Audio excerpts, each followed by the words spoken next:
고맙고 감사합니다. 이 아침에 저희들 예배 자리를 인도하신 하나님 앞에 엎드렸습니다. 겸손하게 엎드렸습니다. 우리에게 은혜 베풀어 주시옵소서. 시온 찬양대가 목소리 높여서 찬양을 올려드렸습니다. 이 찬양을 받아 주시옵소서. 말씀 듣는 시간입니다. 마음문을 활짝 열어주시고 하나님 말씀 통하여서 우리가 되살아나는 시간 되게 하여 주시옵소서. 예수님의 이름으로 기도하옵나이다. 아멘. 할렐루야. 오늘이 2018년도 6월 마지막 주일입니다.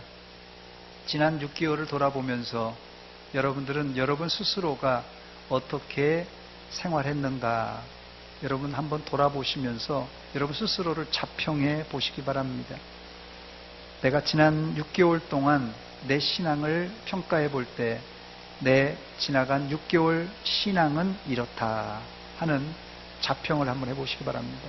이게 쉽지가 않습니다. 그래서 제가 사지선다형 문제로 준비했습니다. 4가지 중에 지난 6개월 동안 내 신앙은 어떤가 평가를 해보시기 바랍니다. 1번, 아무 생각 없고 무덤덤하다. 지나간 6개월 동안 별 생각 없고 지금도 무덤덤하다. 2번, 지금까지 지내온 것 주의 크신 은혜다. 3번, 6개월 동안 사는 게 아니라 너무 힘들고 어려웠다. 3번. 4번, 잘 살지 못해. 열심히 살려고 노력했지만 잘 살지 못해 속상하고 화난다. 1, 2, 3, 4번 중에 여러분 몇 번입니까? 예, 2번도 있고 3번도 있고, 예, 여러분들이 선택했는데 아마 4번을 선택하신 분들도 있지 않을까 생각이 되는데요. 올해는 예수를 좀 더 잘 믿어보려고 또 좀 더 잘 살아보려고 했지만 6개월 동안 돌아보니까 잘 살지 못해서 속상하고 화가 난다. 이런 분들이 있을지 모르겠습니다. 그러나 이런 분들 걱정하지 마시기 바랍니다. 기회는 아직도 남아 있습니다. 6개월은 지났지만 6개월이 남아 있습니다. 분발하시고 지난 6개월 동안 못했던 거 잘 만회하시기 바랍니다. 또 2번을 선택하신 분들이 많은데 지금까지 지내온 것 주의 크신 은혜라 이렇게 고백하신 분들은 참 잘 사셨습니다. 이런 분들은 지난 6개월도 내 힘으로가 아니라 하나님의 은혜로 잘 사셨는데 남은 6개월도 하나님의 은혜로 잘 사시기를 바랍니다. 저를 한번 따라서 하시기 바랍니다. 하나님의 은혜로 삽시다. 혹시 3번을 선택하신 분들이 있을지 모르겠는데요. 3번을 선택하신 분들은 지난 6개월 동안 사는 게 아니라 너무 힘들고 사건, 사고가 있었고 또 질병이 있었고 집에 우환이 있어서 힘들게 사신 분들 3번을 선택하신 분들이 있을지 모르겠는데요. 지난 6개월 동안 삶이 너무 힘들었는데 오늘 그 이유를 여러분 아십니까? 우리가 이유도 모르고 그냥 힘들다 이렇게 생각하면 안 됩니다. 이유가 있어요. 왜 힘든지 그 이유를 아십니까? 지난 6개월 동안 성도가 신앙생활하는데 힘든 이유는 딱 한 가지입니다. 성도가 신앙생활하는데 힘든 이유는 딱 한 가지. 자기 힘으로 신앙생활하려고 할 때 힘들고 어렵습니다. 아니, 불가능합니다, 여러분. 성도가 성령님을 의지하여서 성령님의 인도를 받을 때 삶이 쉬워지고 신앙생활이 즐거워집니다. 할렐루야. 저를 한번 따라서 하시기 바랍니다. 성령님을 의지하면 삶이 쉬워집니다. 또 한번 따라서 하시기 바랍니다. 성령님을 의지하면 신앙생활이 즐거워집니다. 내 힘과 내 능력으로 하려고 할 때 정말 힘듭니다. 인생 살아가기 힘들어요. 그러나 신앙생활은 내 힘으로 하는 것이 아니라 성령님을 의지하고 할 때 이게 쉽기도 하고 또 즐겁기도 합니다. 첫 번째, 거두절미하고 여러분들은 지난 6개월을 돌아보며 하나님께 감사하시기를 바랍니다. 성도가 감사하는 것은 성경 창세기로부터 시작해서 요한계시록까지 관통하는 성경의 기본 진리입니다. 그래서 하나님은 우리에게 감사를 부탁하지 않고 명령하셨어요. 명령하셨어요. 본문 1절입니다. 우리 함께 1절을 읽겠습니다. 시작. 여호와께 감사하라. 그는 선하시며 그 인자하심이 영원함이로다. 아멘. 여기서 시인은 군더더기 없이 감사하라고 선포합니다. 시인의 감사의 근거는 성공과 출세와 돈을 많이 벌어서가 아니라 그 근거를 하나님께만 두고 있습니다. 그렇습니다. 세상에 흔들리는 기준에 감사의 조건을 두면은 우리의 신앙은 항상 들쑥날쑥할 수밖에 없습니다. 주식을 하는 사람이 예를 들어서 주식을 할 때 주가가 상한가를 치면은 그냥 찬송이 나오고 감사가 나오는 법입니다. 그런데 주식이 폭락을 해서 깡통 계좌가 된다면 그때는 짜증나고 정말 땅을 치고 한탄하게 돼 있는 것입니다.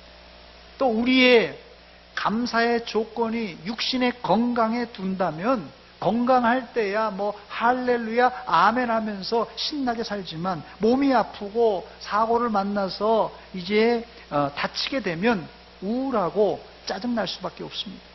본문 시편 이 107편을 읽어보면 시인은 엄청난 고난과 환난을 당했던 것을 알 수 있습니다. 그러나 그 환난 가운데서도 시인은 두말할 것 없이 하나님께 감사하라고 선포합니다. 여러분들도 환난의 비바람에 마구 흔들렸던 지나간 6개월 내가 많이 흔들리고 환난의 비바람에 흔들렸을지라도 하나님께 감사하는 성도가 되시기를 주의 이름으로 축원합니다. 진짜 성도는 누군지 아세요? 진짜 배기 성도는 흔들리는 가운데 감사하는 성도입니다. 이게 진짜 배기예요. 첫 번째, 그렇다면 시인은 뭐가 좋길래 하나님께 감사하라고 했습니까? 본문의 시인은 하나님의 성품에 감사하고 있습니다. 본문에 하나님의 두 가지 성품이 나오는데 선하심과 인자하심입니다. 선하심은 히브리어로 토브라는 단어인데요, 영어로는 굿입니다. 굿, 좋다라는 뜻이에요. 인자하심은 히브리어로 헤세드라는 단어인데요, 자비, 친절, 사랑이라고 해석할 수 있는 단어입니다. 선하심과 인자하심, 하나님의 선하심과 인자하심은 시편의 단골로 등장하는 단어들입니다. 그렇습니다. 하나님의 성품을 두 단어로 요약하면 하나님의 선하심, 인자하심입니다. 여러분, 왜 감사하라고요? 돈을 많이 벌어서 출세하고 또 성공하고 시험에 합격해서 감사하라는 것이 아니라 하나님의 변함없는 성품, 하나님의 인자하심과 또 그 선하심을 감사해야 되는 것입니다. 하나님 한 번도 나를 실망시킨 적 없으시고 언제나 공평과 은혜로 나를 지키셨네. 오 신실하신 주, 오 신실하신 주, 같이 부릅니다. 내 너를 떠나지도 않으리라, 내 너를 버리지도 않으리라. 약속하셨던 주님, 그 약속을 지키사 이후로도 영원토록 나를 지키시리라 확신하네. 할렐루야. 인간은 움직이고 변하는 존재입니다. 인간은 움직이고 변하는 존재예요, 항상. 그러나 하나님은 한 번도 우리를 실망시키지 않으시는, 변함없으시는 우리의 아버지십니다. 그래서 시인은 하나님의 선하심과 인자하심이 영원하다고 고백하고 있습니다. 그런데 우리는 왜 하나님의 그 선하심과 인자하심을 우리 피부에 느끼지 못하는 것입니까? 그 이유가 있어요. 그 이유는 현대를 살아가는 사람들이 너도 나도 할 것 없이 너무나 바쁘게 삽니다. 요즘 유치원 아이들, 어린이집 다니는 아이들도 바쁘고요. 초등학교, 중학교, 고등학교는 말할 것도 없고요. 백수가 과로선답니다. 네. 일거리 없는 사람이 더 바쁘다고 그래요. 실제로 또 그렇습니다. 현대를 살아가는 인간들이 너무 분주하게 살다 보니까 하나님의 그 선하심과 인자하심을 잊고 살아요. 뿐만 아니라 우리를 지금 덤벼오는 사건, 사고가 얼마나 많습니까? 그 많은 사건, 사고 가운데 하나님의 인자하심과 그 선하심이 묻혀버렸어요. 그래서 오늘 우리가 그것을 잘 인식을 못할 뿐입니다. 하나님은 여전하신데, 오늘 2018년도 6월 마지막 주일을 맞이해서 또 다음 주일이 맥주 감사 주일을 우리가 앞두고 우리의 분주함과 또 크고 작은 사건 사고 가운데 묻혀있는 하나님의 그 선하심과 인자하심을 새롭게 발견하는 여러분이 되시기를 주의 이름으로 축원합니다. 두 번째, 우리가 감사해야 될 이유가 있는데, 주님이 우리를 구원하셨기 때문이고 있습니다. 나 같은 죄인 살리신, 이 찬송은 우리가 이 땅에서뿐만 아니라 저 하나님의 나라 가서도 해야 될 찬송입니다. 그게 구원의 감격의 찬송이에요. 본문 2절입니다. 여호와의 속량하심을 받은 자들은 이같이 말할지어다.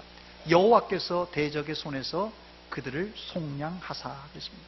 여기 본문에 이 속량이라는 단어가 2번 반복해서 나오는데, 이 속량이라는 단어는 대속 혹은 구원이라는 단어와 동의어입니다.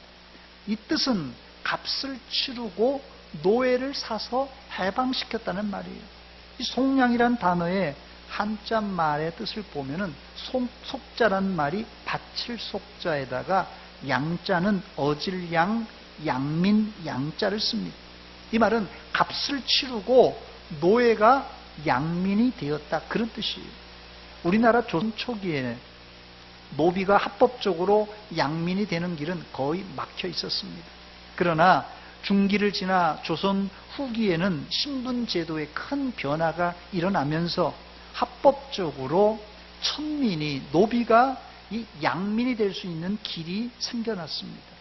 천민이 양민이 되는 길이 조선 후기 시대에 크게 4가지로 나누는데, 첫째는 곡식을 바치고 양민이 되는 납속책입니다. 그래서 후기 때는 노비들도 돈을 많이 법니다. 그래서 돈이 많은 노비들은 자기의 신분 세탁을 위해서 돈을 내고, 관가에 돈을 내고 납속책을 치름으로 이제 양민이 됩니다. 두 번째는 군대 노비도 가는데요, 군대에 가서 군공을 세워서 양민이 되는 방법이 있어요. 세 번째로는 일상생활 가운데 나라에 큰 공로를 세우면 양민으로 인정받습니다. 네 번째는 자기 대신 돈이 많은 노비가 다른 사람을 노비로 보내서 자기가 양민이 되는 방법이 있었어요. 이게 합법적인 노비가 양민이 되는 방법입니다. 그런데 우리는 어떻습니까? 우리가 속량을 받았어요. 우리가 구원받았습니다. 그런데 우리가 속량받고 구원받은 것은 무슨 하나님께 곡식을 바치고 큰 공로를 세워서 또 나 대신 사람을 사서 대신해서가 아니라, 우리는 값없이 예수 그리스도의 십자가의 공로로 구원 곧 죄사함 받은 줄 믿으시기 바랍니다. 그래서 시인은 여호와께 감사하라, 그의 선하시며 그 인자하심이 영원함이라, 이렇게 노래했던 것입니다. 그런데 요즘 교회 다니는 사람들 가운데 십자가의 은혜가 공짜라고 하니까, 공짜로 주어지기 때문에 믿음 생활을 너무 쉽게 생각하는 사람들이 많습니다. 이런 사람은 하나님의 선하심과 인자하심이 무엇인지를 잘 모르는 사람입니다. 이런 공짜 심리는 교회뿐만 아니라 사회에서도 문제를 일으키고 있습니다. 요즘도 어렵지 않게 길거리에 가면은 공짜 핸드폰, 이거 잘 볼 수 있습니다. 여러분, 세상에 공짜는 없습니다. 내가 만약에 어떤 귀중한 것을 공짜로 획득했다면 나는 공짜지만 그 대가를 누군가는 치루었다는 말입니다. 그렇지 않으면 핸드폰을 산 후에 공짜 샀다 했는데, 여러분 고지서를 잘 들여다보시기 바랍니다. 날마다 매달 거기 조금씩 그 핸드폰 가격이 다 거기 포함되어 있는 것이에요. 여러분 속지 마시기 바랍니다. 그런데 하나님은 구약 시대에 이스라엘을 위해서는 값없이 공짜로 어린 양을 대신하고 이스라엘을 구속하여 출애굽시켰습니다. 신약 시대에는 예수님이 십자가에서 우리 대신 값을 지불하시고 우리를 속량 곧 구원하셨습니다. 그러므로 내가 구원받은 것은 절대 공짜가 아닙니다. 우리 입장에서는 거저받은 선물이지만 하나님은 자신의 아들 예수 그리스도를 십자가에 달아 죽이심으로 엄청난 값을 지불하셨습니다. 이런 은혜를 받은 자들이 해야 될 일이 무엇입니까? 이런 엄청난 은혜를 받았는데 여러분 어떻게 하시겠습니까? 은혜를 갚아야지. 내가 이렇게 살면 안 되지. 은혜를 갚아야지. 이게 단순하게 생각할 수 있는 말입니다. 엄청난 은혜를 받았으니 내가 은혜를 갚아야지, 이런 마음이 아마 우리 인간의 본능적인 마음입니다. 그런데 여러분 잘 들으시기 바랍니다. 하나님은 우리에게 내가 너에게 엄청난 은혜 주었으니까 너 은혜 갚으면 살아. 너 은혜 안 갚으면 너 알아. 두고 봐. 하나님은 한 번도 이렇게 말한 적이 없습니다.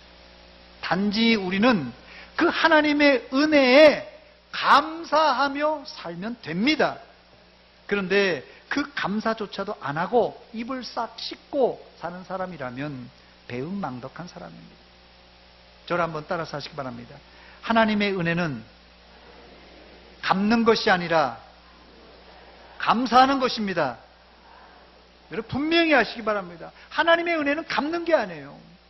만약 우리가 하나님의 은혜를 다 갚는다면 그 사람은 이제 하나님의 은혜로 사는 사람이 아니라 자신의 의로 사는 사람이에요. 내 은혜 다 갚았으니까, 빚 다 갚았다 내 하나님 앞에.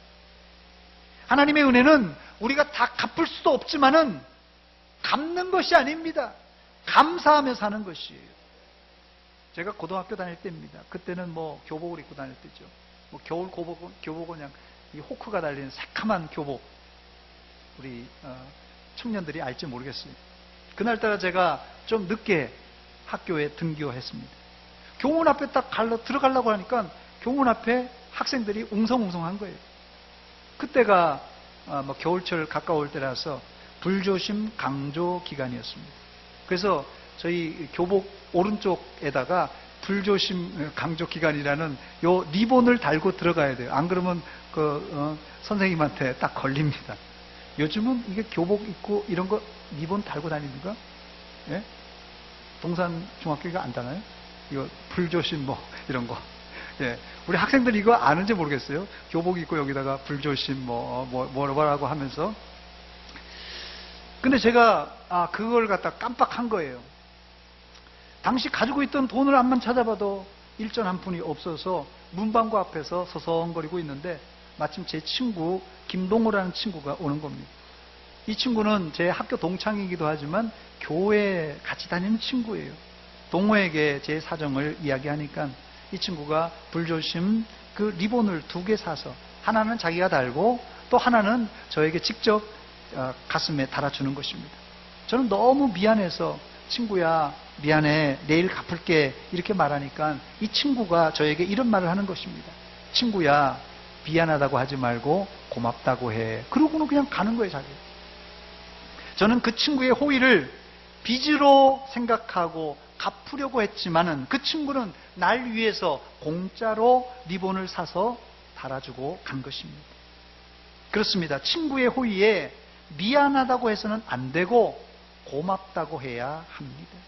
신앙생활은 미안하다고 말하는 것이 아니라 감사하다고 말하면서 하는 게 신앙생활이에요. 그 이유가 뭡니까? 그 이유는 신앙은 은혜의 생활이기 때문에 그래요. 그래서 은혜라는 말을 쓰는 겁니다. 공짜로 거저받은 선물이라는 뜻이 은혜예요. 은혜로 받는 것이에요. 더 나아가 은혜를 바로 깨닫는 사람들은 하나님이 우리를 속량, 값을 지불하고 사셨기 때문에 내 인생의 소유권, 내 인생의 주인은 내가 아니라 하나님이신 줄 인식하는 사람입니다.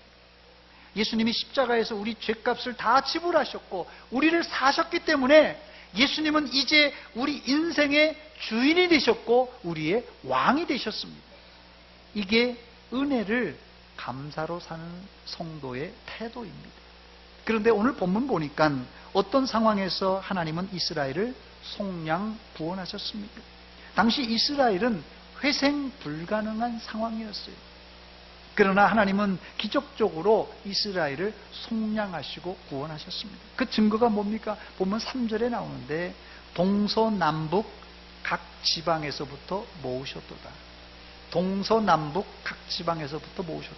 요 한 구절만 보면 이게 무슨 말인가? 동서남북 각 지방에서 모으셨다는 게 뭔 말인가? 뜻을 잘 모르겠을 텐데요. 이 시는 이스라엘의 불순종으로 바벨론 포로로 끌려간 이후에 지은 시입니다. 바벨론 포로로 끌려가서 70년 동안이나 바벨론 전역에 이스라엘은 포로로 뿔뿔이 흩어져 살게 됩니다. 바벨론이 이스라엘 영토의 10배 이상 큰 나라예요. 그러니 바벨론 전역에 뿔뿔이 흩어져 살다가 하나님께서 이스라엘을 불쌍히 여겨서 이스라엘을 회복시켜 주실 때 바벨론 각처에 뿔뿔이 흩어져 있던 사람들, 도저히 자신의 힘으로는 돌아올 수 없는 상황에서 하나님은 그들을 모아주시고 그들을 포로 귀환시켜 주신 것입니다. 그게 바로 오늘 본문 3절에서 말하는 동서남북 각 지방에서 모아서 포로로 귀환시켜 줬다는 말입니다. 이스라엘은 자신들의 구원을 위해서 한 것이 아무것도 없습니다. 한마디로 하나님이 다 하셨습니다. 이게 은혜고 감사해야 될 이유입니다. 세 번째, 그런데 하나님은 이런 거국적인 큰 구원뿐만 아니라 매우 소소한 일까지 기도할 때마다 응답해 주셨습니다. 이것이 또한 감사의 제목입니다. 본문 4절로 7절에 나오는 내용인데요. 그들이 사막 광야길에서 방황하며 거주할 성읍을 찾지 못하고 줄이고 목이 말라 그들의 영혼이 그들 안에서 피곤하였도다. 이에 그들이 근심 중에 여호와께 부르짖음에 그들의 고통에서 건지시고 또 바른 길로 인도하사 거주할 성읍에 이르게 하셨도다 했습니다.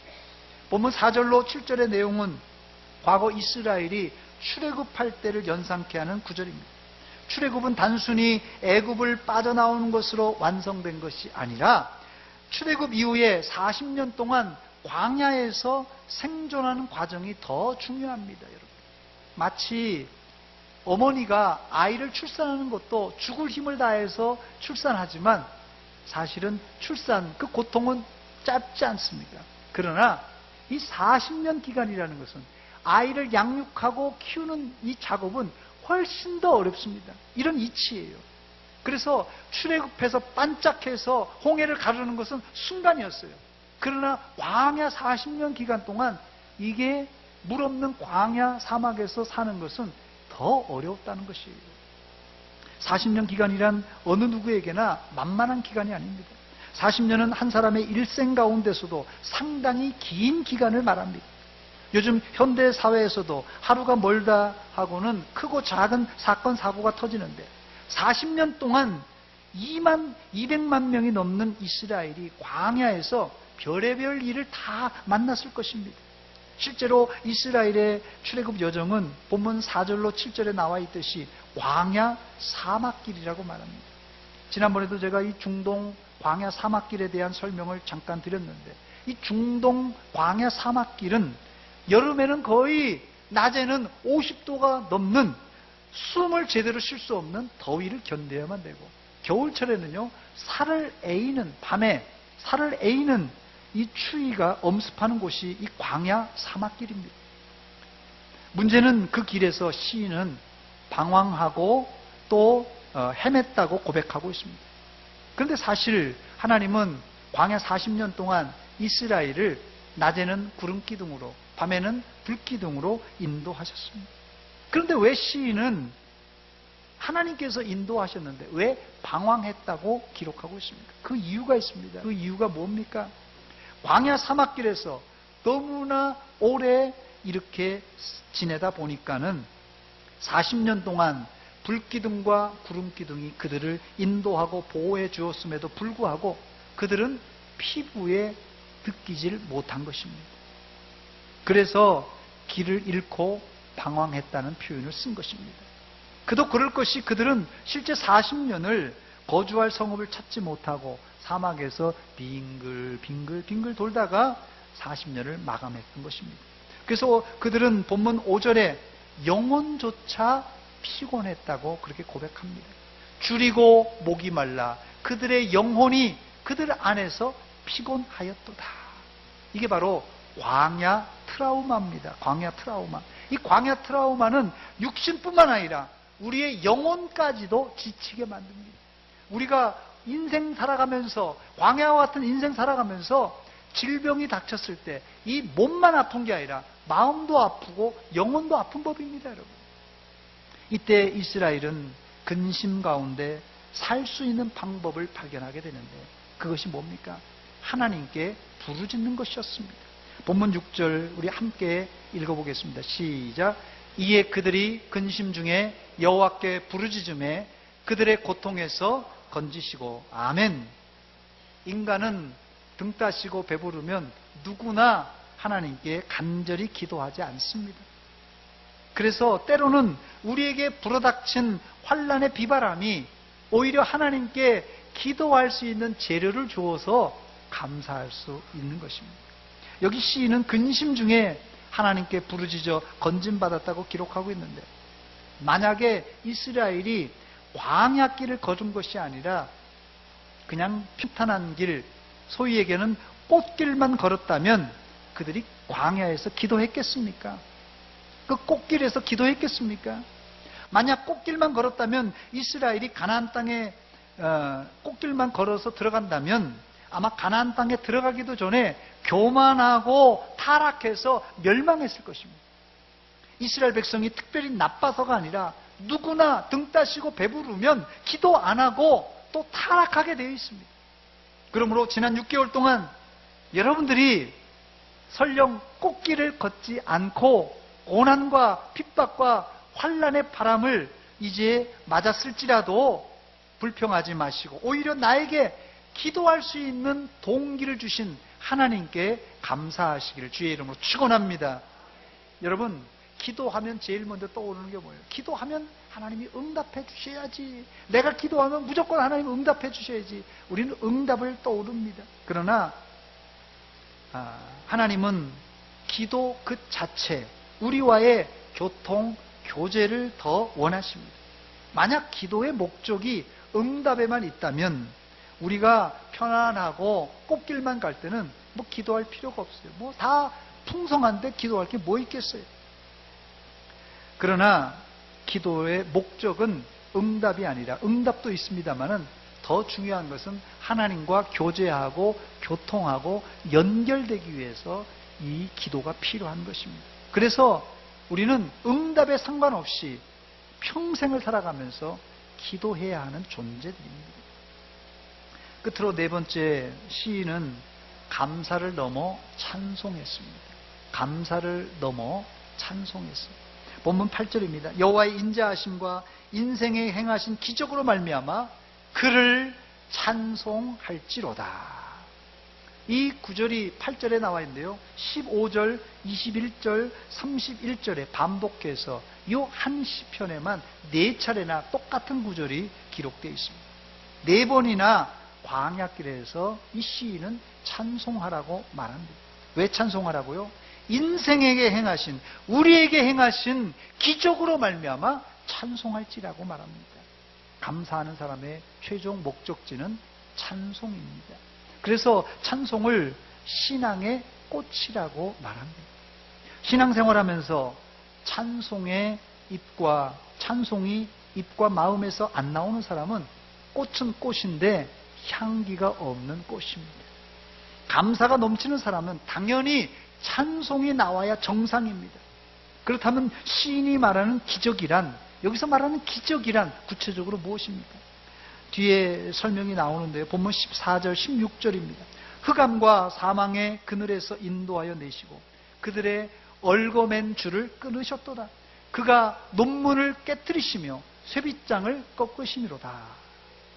이 사건은 바벨론 포로 시절에 이스라엘의 단면을 보여주고 있는데요.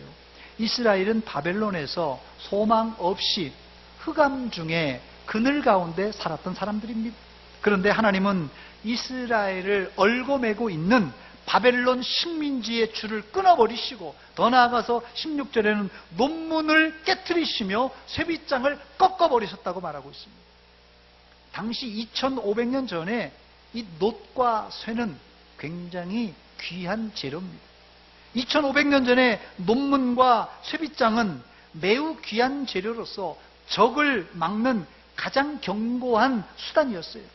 그러나 철통 같은 논문과 쇠빗장을 하나님은 깨트리시고 꺾으심으로 말미암아서 이스라엘을 해방시켜 주셨습니다. 우리나라가 36년이 아니라 70년 외세의 식민지에서 만약에 기적적으로 해방된다면 여러분들은 어떻게 하시겠습니까? 아, 좋다. 가만히 앉아서 아, 좋다. 이렇게 말하겠습니까? 아마 이 자리에 계신 분들 다 거리로 뛰어나와서 대한독립 만세! 만세! 아마 목 놓아 외쳤을 것입니다. 여기 앉아있는 분들이 제가 볼 때는 다 점잖으신 분들이 앉아 계신데요. 지난 6개월 동안 신앙생활하면서 너무 점잖해서 춤을 추며 찬양은 하지 않았을지라도 이 시간 여러분 지난 6개월을 한번 돌아보시기 바랍니다. 그리고 또한 생각해 보시기 바랍니다. 내가 지난 6개월 동안 내 입에 감사와 찬양이 얼마나 흘러나왔는가. 감사해요 주님의 사랑. 같이 부릅시다. 감사해요 주님의 은혜. 목소리 높여서 목소리 높여 주님을 영원히 찬양해요. 나의 전부이신 나의 주님. 할렐루야. 여러분들은 하나님의 선하심과 그 인자하심과 우리에게 행하신 그 기적으로 말미암아 평생토록 감사하시고 찬양하시기를 주의 이름으로 축원합니다. 이제 말씀을 맺습니다. 지난 6개월 동안 우리에게 고난도 있었지만 그 고난조차도 감사한 것은 고난으로 말미암아 하나님은 우리를 겸손하게 하시고 또한 기도하게 만드셨습니다. 본문 10절로 14절입니다. 사람이 흑암과 사망의 그늘에 앉으며 곤고와 쇠사슬에 매임은 하나님의 말씀을 거역하며 지존자의 뜻을 멸시함이라. 그러므로 그가 고통을 주어 그들의 마음을 겸손하게 하셨으니 그들이 엎드려져도 돕는 자가 없었도다. 이에 그들이 환난 중에 여호와께 부르짖음에 그들의 고통에서 구원하시되 흑암과 사망의 그늘에서 인도하여 내시고 그들의 얽어맨 줄을 끊으셨도다 했습니다. 사랑하는 여러분, 감사는 신앙의 옵션이 아니라 하나님의 명령입니다. 다음 주가 맥주 감사주일인데 지나간 6개월을 돌아보며 감사 그리고 찬송하는 여러분이 되시기를 주의 이름으로 축원합니다. 축원합니다. 같이 기도하겠습니다. 이 시간 기도할 때 하나님, 지나간 6개월 동안 사건 사고 여러 가지 일들 많았지만은 돌아보니 나를 낮추시는 겸손과 나에게 기도하시라는 그런 쌓이는 것을 기억하고 감사합니다. 감사합니다. 이 시간 감사하는 시간 되시기 바랍니다. 같이 기도하겠습니다. 하나님 아버지, 은혜와 사랑 감사드립니다. 이 시간 기들 말씀을 생각해 보며 지나간 6개월을 돌아보며 감사하며 찬양하며 하나님께 영광 돌립니다. 아버지, 하나님, 우리가 부족한 것 많았지만 우리가 하나님 아버지 앞에 잘한 것 없지만 주님께서 불기둥과 구름기둥으로 인도하시고 여기까지 인도하신 은혜, 하나님의 은혜인 것을 고백합니다. 아버지, 주님 앞에 아버지, 저희들 빈손으로 나왔습니다. 주님 이 시간도 풍성한 은혜로 채워주신 것 감사와 찬양과 영광을 드립니다. 아버지, 이제 감사하며 살겠습니다. 이제 찬송하며 살겠습니다. 원망 불평 우리 입술에서 다 제거시켜 주시고 하나님의 은혜로 살게 하여 주시고 하나님의 사랑으로 살게 하여 주시옵소서.